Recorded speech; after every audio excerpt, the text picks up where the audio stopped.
Welcome to the TOEFL Listening section. In this section, you will listen to an academic lecture and then answer questions about what you heard. You may take notes while you listen. You will have time to review your notes before answering the questions. Listen to part of a lecture in a university class. You will hear the lecture only once, so listen carefully. After the lecture, you will answer some questions about what you heard. Some questions ask about the main ideas and supporting details.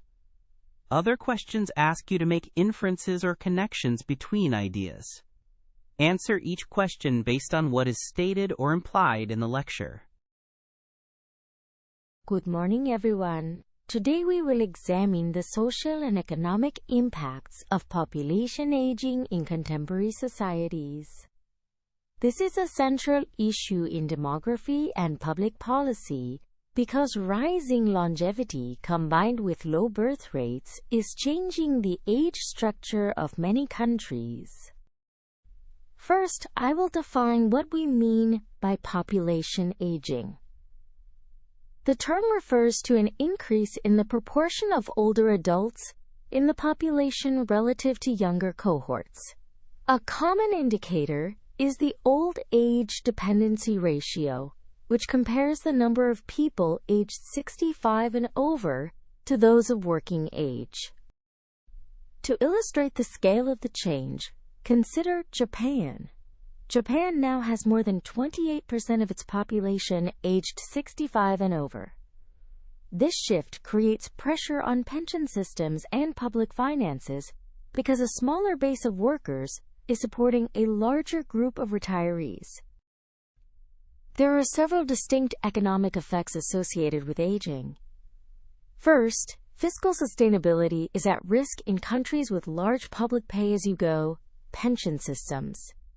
Governments face rising pension obligations and higher healthcare spending. This does not always mean immediate collapse, but it does force policy choices about tax levels, benefit generosity, and retirement ages. Second, labor supply changes matter.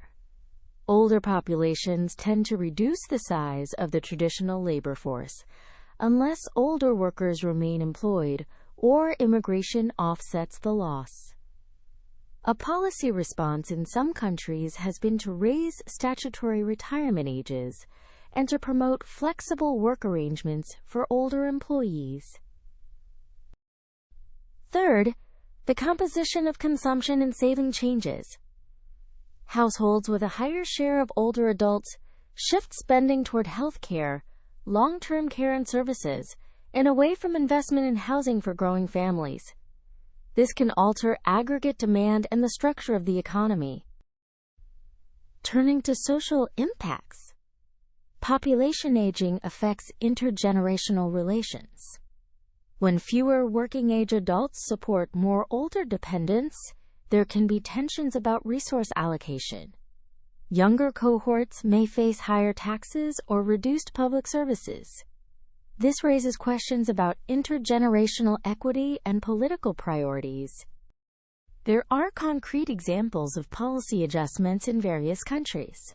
In Sweden, for example, pension reforms combined with automated indexing of benefits to life expectancy have helped contain fiscal costs. In Japan, investments in robotics are part of a strategy to cope with shortages in elder care workers. Health systems also change with aging. Populations typically see higher per-person healthcare spending and a greater need for long-term care services. Spending on long-term care is concentrated among the oldest and in the last years of life. This requires planning for both financing and workforce development in healthcare. Let me give you a brief case study. China over recent decades experienced a dramatic demographic transition. The combination of very low fertility and increasing life expectancy means that China will age rapidly. Over time, public programs will need to adapt to rising pension and healthcare demands, even as the ratio of workers to retirees declines. Policy options to address population aging fall into three broad categories. First, raise labor force participation among older workers through incentives, retraining, and flexible work. Second, adjust pension and taxation systems to improve fiscal sustainability. Third, consider targeted immigration to supplement the labor force. Each option has trade-offs, and none is a silver bullet. Technological innovation is another partial response. Automation and digital tools can improve productivity and ease care burdens, but technology cannot fully replace the human element in caregiving or fully recreate the social networks that support older adults. Finally, it is important to emphasize that aging is not only a challenge, it can create opportunities for new industries and different forms of community. Life age-friendly, urban design and services can improve quality of life for all ages. Reframing aging as a transformation can help societies plan more effectively. In summary, population aging affects fiscal sustainability, labor markets, consumption patterns, health, and social cohesion. Policy responses require a combination of raising employment among older adults, reforming fiscal systems, and adapting health and housing infrastructure to new demographic realities. That concludes the lecture. I will now take questions about specific examples or about the policy trade-offs we discussed.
Listen again to part of the lecture, then answer the question.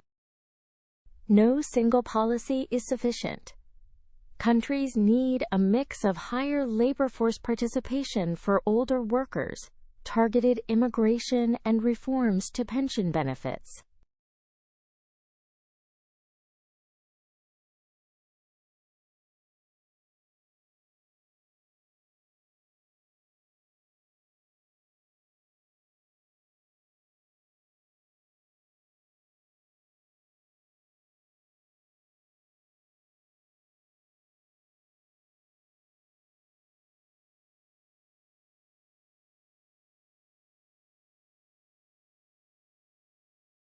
This concludes the listening section. For more TOEFL practice tests and study materials, visit Spinta.org.